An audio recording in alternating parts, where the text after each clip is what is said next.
A new digital connectivity blueprint to support more growth in the infocomm sector. For more on that, we're joined by Senior Minister of State for Communications and Information, Dr. Janil Puthucheary, and Mr. Irving Tan, Executive Vice President of Global Operations at Western Digital. That's, of course, a digital storage solutions company. Welcome, gentlemen. Hi. Thank you. Hi. Okay, I'm trying to summarize the notes here. So you've got strengthening the digital infrastructure stack that's divided into 3 areas, 5 strategic priorities, and 4 new frontiers. I'll start with you, Dr. Janil.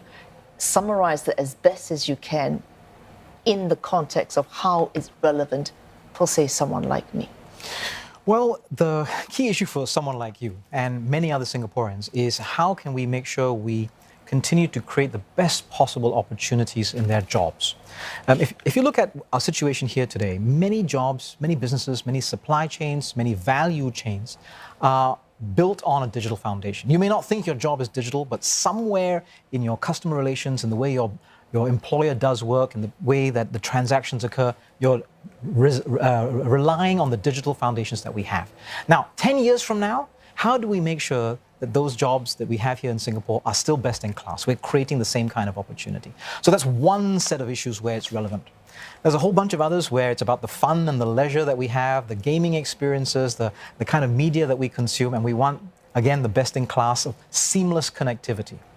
And then the third group that I think that this is relevant for our businesses. We want enterprises and businesses to be able to locate here, to push the boundaries here, to innovate here, and to come up with the kind of cutting-edge products and services that already they're doing today on the basis of the digital foundations that we started building 10 and 20 years ago. So it's that type of future-oriented approach that we're taking in master planning our digital connectivity that's in the blueprint.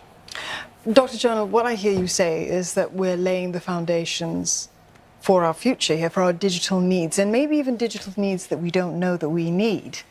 Absolutely. So when we built out the kind of technology that we're reliant on today, say our fiber optic national broadband network, we didn't know all the use cases or all the what they call killer apps that we're relying on today. We certainly couldn't have predicted what happened in COVID-19, where that high-speed connectivity allowed us to work from home and have home-based learning, and that those would be important needs. So today we're planning out 10 years.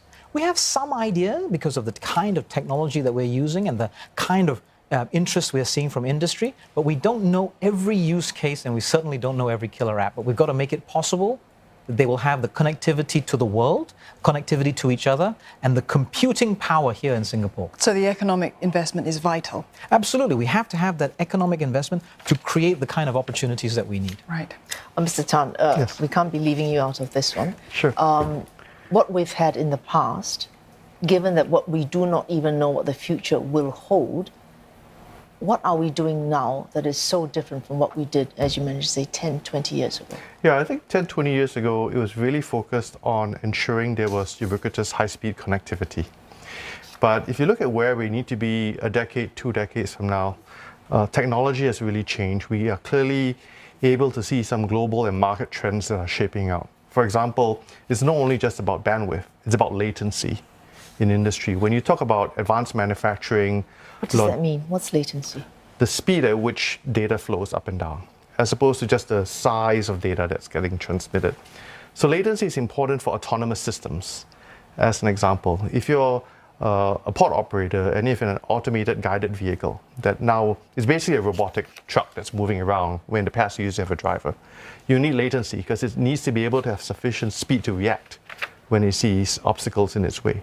Similarly, in advanced manufacturing, the fact that we are able to have automotive manufacturing back in Singapore shows how we advanced through advanced manufacturing. And it's really through robotics that we've managed to overcome the limitations that we have, both in terms of manpower and in terms of the physical space within the country as well. And those are great examples of, beyond just the speeds, we need latency to support the business going forward. And also beyond just what's within the country, one of the key tenets of the blueprint is also to expand our submarine cable connectivity as well, because we are a global hub for digital capability as well. So having that global connectivity, regional connectivity is equally critical, and extending beyond just our immediate physical areas into some of our maritime and airspace through things like low Earth satellites as well. It's going to be critical going forward. It's really about the whole system of how we connect the country through satellites, through submarine cables, and through the physical and mobile networks that we have in the country. On the point of the subsea cable landings, Dr. Janil, perhaps you can help us with this one. It's going to mean collaborating with other governments as well, or other stakeholders as well, perhaps to secure that those additional landing sites and so on. Is there anything that you can share with us about what's been done so far, or is there a plan going forward for that? Well, this is what we're trying to do with the Digital Connectivity Blueprint, is to set out that framework for that plan.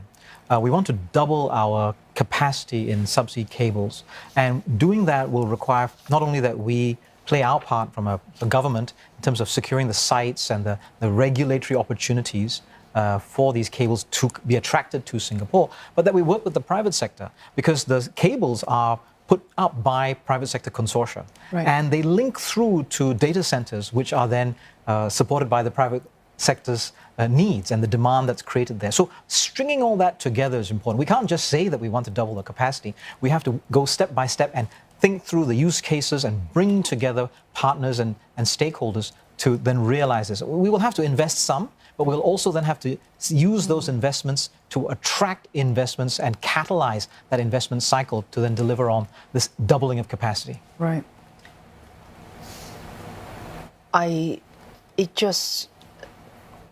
Surely it's a concern that I don't know.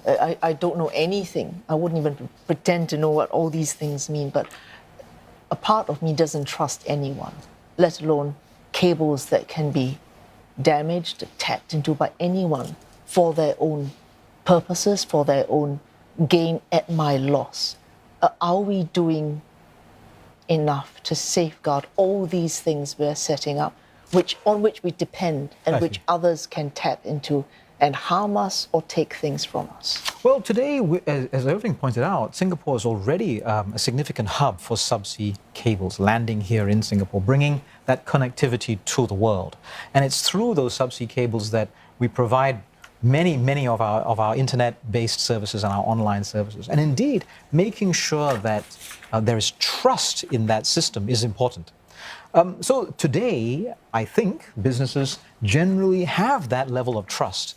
And that's the reason why they locate... Trust between whom and whom? No, trust in deciding to invest in Singapore, in building their factories here, and bringing their research and development centers here, in having their people develop software here. There's a trust in Singapore, and that's why people have chosen to bring their subsea cables here. There is also a trust from our consumers and our small businesses, because they are the users of these services. So today, indeed, we enjoy a relatively high level of trust in institutions and in the digital space in government.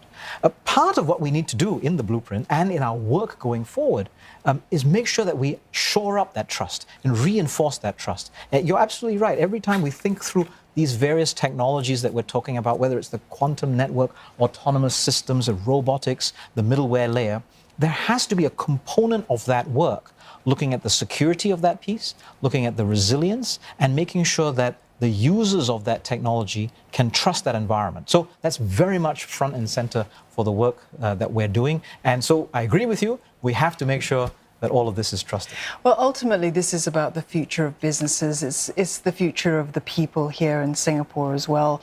Whenever we talk about manpower, as an example, we talk about technical skill and expertise, right? So, Mr. Tan, in your position in the private sector, what are you doing to perhaps help nurture that next generation of tech talent that we're going to need for all of this? Well, I think clearly with the opportunities that will be created as a result of this blueprint, the demand for technical talent is going to increase significantly. And as SMS Janil mentioned, literally every business today and going forward is a digital business. If you look at banking, you look at advanced manufacturing, you look at logistics, there is a very high degree of digital content that's just going to increase over time. So demand is going to increase, and that's where the role of the private sector in partnership with the government is very critical. If you look at the private sector, many of the key technology providers, whether it's Cisco Systems or Google or Amazon Web Services, they are providing training academies. They're working very closely with academia with government agencies to be able to reskill existing workers, and also ensuring that we're training the youth of tomorrow to be able to have the core skills of what's needed. Similarly, there's also a lot of work happening with polytechnics, as an example, to focus on continuous education so that we're better able to reskill some of the people to support digital needs going forward as there's job changes and role changes going forward as well. And last but not least, I think it's the onus is on us as technology professionals to make sure we're leading and really imparting our experience, our perspectives of what a career in technology means going forward as well. It's no longer a backroom role. It's really about the fabric of every business going forward. I think that's an important message to take away. Thank you both very much. Senior Minister of State for Communications and Information, Dr. Janil Puthucheary, and of course, Mr. Irving Tan, Executive Vice President of Global Operations at Western Digital. Thanks so much for coming in this evening, gentlemen. Thank you. Thank you. Thank you very much.